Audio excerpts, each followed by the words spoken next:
no canto inferior esquerdo, nós estamos vendo uma foto real de uma bomba hidráulica de pistões axiais de um fabricante. Este modelo é um modelo muito encontrado na indústria, então eu achei interessante colocá-lo, utilizar esse modelo na nossa videoaula. Olhando para esse componente fechado, vocês percebam que já um ponto interessante de atenção é que a ponta desse eixo ela é chavetada. Só que nas duas imagens superiores você percebe que essa mesma ponta do eixo ela é estriada. Isso é uma variação desse tipo de bomba. Uma outra coisa são as conexões. Na face oposta a essa que vocês estão vendo aqui em cima, existe uma outra flange que corresponde à linha de sucção da bomba. Então esse aqui é o pórtico de pressão ou a saída da bomba e esse é o pórtico de sucção. Esse pórtico aqui é o pórtico de dreno. Falaremos bastante sobre esse assunto em vídeos posteriores sobre a bomba de pistão axial. Aqui eu tenho a flange de fixação. Você vê que eu tenho dois rasgos aqui, então é um tipo SAE de flange para uma montagem específica. E aqui eu tenho o variador. Isso depende muito de bomba para bomba, né? O variador, na verdade, são variações de funcionamento ou de formas que essa bomba tem para funcionar em um sistema hidráulico. Vamos olhar agora para essa imagem aqui em cima, em corte. Existem diversas imagens que mostram o interior de uma bomba de pistão axial. Eu achei essa, apesar de não ser uma bomba real, a melhor imagem para a gente falar um pouco de como ela funciona.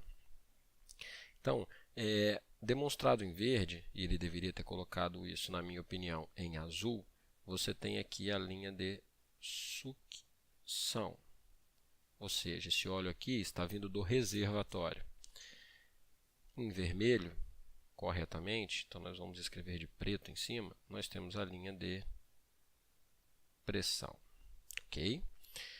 Esta placa que vocês estão vendo aqui verde, ela é a placa que é uma placa de comando, ela é quem me diz em que momento esse pistão que está girando, conforme esta imagem ao lado aqui, existe um movimento de giro desses pistões, eles estão passando em posições diferentes. A placa de comando está exatamente aqui atrás.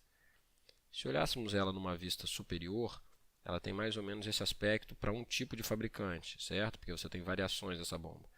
Você tem aqui um canal que está conectado com a linha de sucção da bomba, vamos chamar de S, e eu tenho um canal, muitas vezes ele é um pouco menor, que está relacionado com a linha de pressão, não um pouco, ele é menor, de pressão.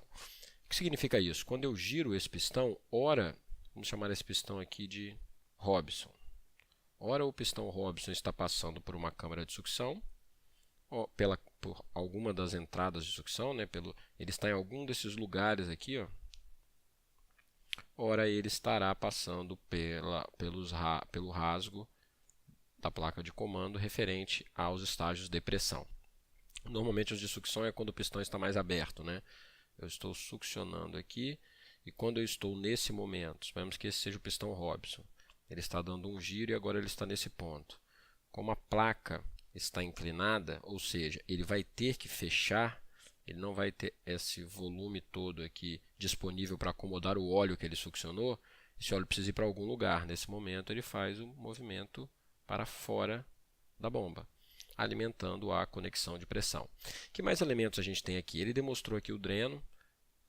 Inteligentemente ele colocou dois drenos, um oposto ao outro, e é realmente assim que essas bombas normalmente, essa é a configuração, você tem duas opções de dreno, porque é importante sempre que o dreno esteja montado na parte mais alta da bomba, é importante que ele esteja o mais preenchido de óleo possível. Então, se a bomba estiver montada nessa posição que estamos vendo aqui, o correto é eu utilizar a conexão de dreno superior.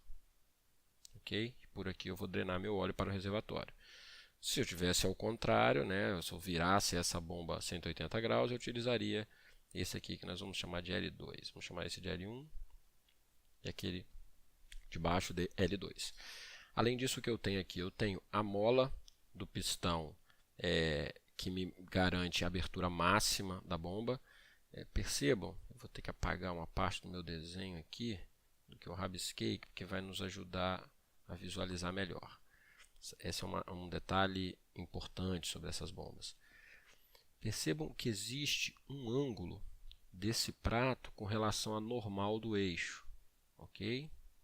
Ou seja, se eu traçar uma normal a esse eixo aqui, uma linha normal, que seria esta linha aqui, ela está em ângulo com este prato em verde, certo? Esse ângulo alfa, a vazão da bomba, ela é diretamente proporcional a esse ângulo. Quanto maior essa abertura, obviamente, eu vou acomodar mais volume de óleo aqui dentro, e em um giro de bomba, ou seja, se vocês se lembram do conceito de deslocamento volumétrico, é quanto de volume que a bomba gira, que a bomba fornece ao sistema em uma rotação. Se eu aumento o ângulo, eu vou fornecer mais volume por rotação. Esse é um ponto importante dessas bombas. Ok, além disso, o que nós temos aqui? Nós falamos aqui da mola que mantém o que seria o alfa máximo da bomba. Falamos dos drenos. Eu tenho aqui sapatas. O eixo, no nosso caso aqui é um eixo estriado, ele poderia ser chavetado. Normalmente o que define é muito comum você utilizar eixo estriado quando você monta essa bomba em caixas de engrenagem, por exemplo. Por quê? Porque se você deixa uma chaveta desse tipo aqui, cair na caixa de engrenagem, você vai danificar os dentes da engrenagem, possivelmente. Okay? E chaveta é uma aplicação, você tem também limitações com relação à rotação e o torque que eles aceitam, chaveta e estriado. É muito comum a gente encontrar na indústria os dois casos, eu sempre vejo mais os casos chavetados. Essa parte em preto por fora é a carcaça da bomba. Carcaça. E uma parte que não dá para a gente ver bem, que seria também o preto, ela é um espaço vazio, onde a gente fala que é o volume ocupado pelo dreno da bomba, ou seja, pelo óleo de dreno da bomba. E que óleo? De onde vem esse óleo? Esse óleo vem das fugas internas. Então, como eu tenho aqui vários componentes, eu tenho fugas internas entre eles.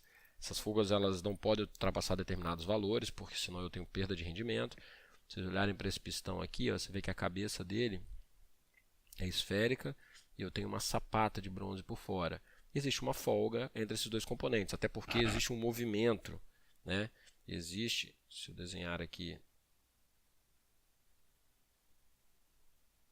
pistão, desenhar uma sapata, vamos desenhar a linha amarela, uma cor mais parecida com bronze, tem um furinho aqui. Eu tenho um movimento relativo entre essas duas partes, né? Essa sapata ela tem que se acomodar aqui. Por quê? Porque, como falamos anteriormente, ela desliza nesta placa. Então, por exemplo, nessa condição mesmo que eu desenhei, a sapata teria que estar mais ou menos nessa posição. Perfeito? Para poder estar deslizando aqui na placa.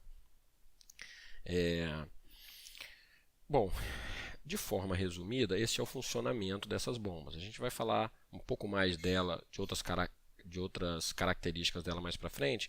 Acredito que com o avançar dos vídeos vocês vão entender melhor como ela funciona. Vamos falar de algumas características importantes desse tipo de bomba, né? Algumas características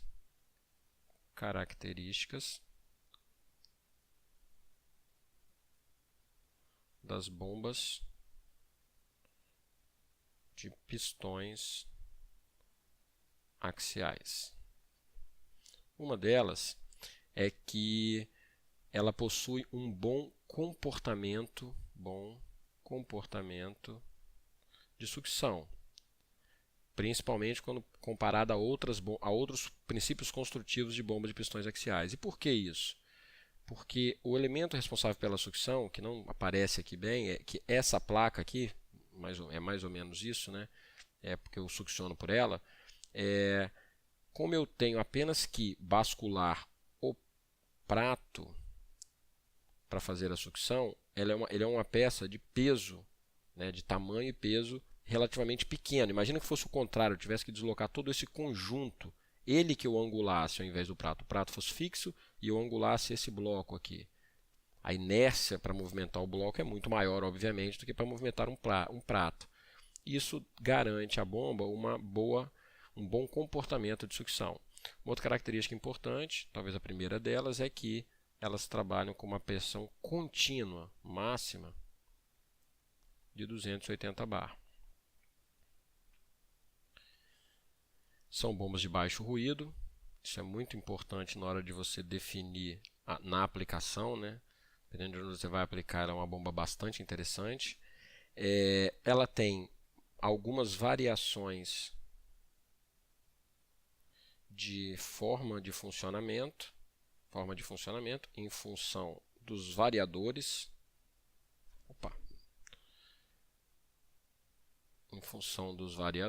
Funcionamento. É uma bomba que tem tempos curtos de regulagem. O que significa isso? Se eu tiver que fazer algum ajuste de regulagem nesse variador, isso não me demanda muito tempo. Muitas vezes, um profissional experiente consegue fazer isso até com a bomba em operação e sem parar a produção. E eu tenho a possibilidade de fazer montagens combinadas, ou seja, se eu quiser vazões maiores utilizando o mesmo motor elétrico, eu posso montar uma bomba embutida na outra. Então eu posso fazer montagens combinadas. Isso me traz uma flexibilidade.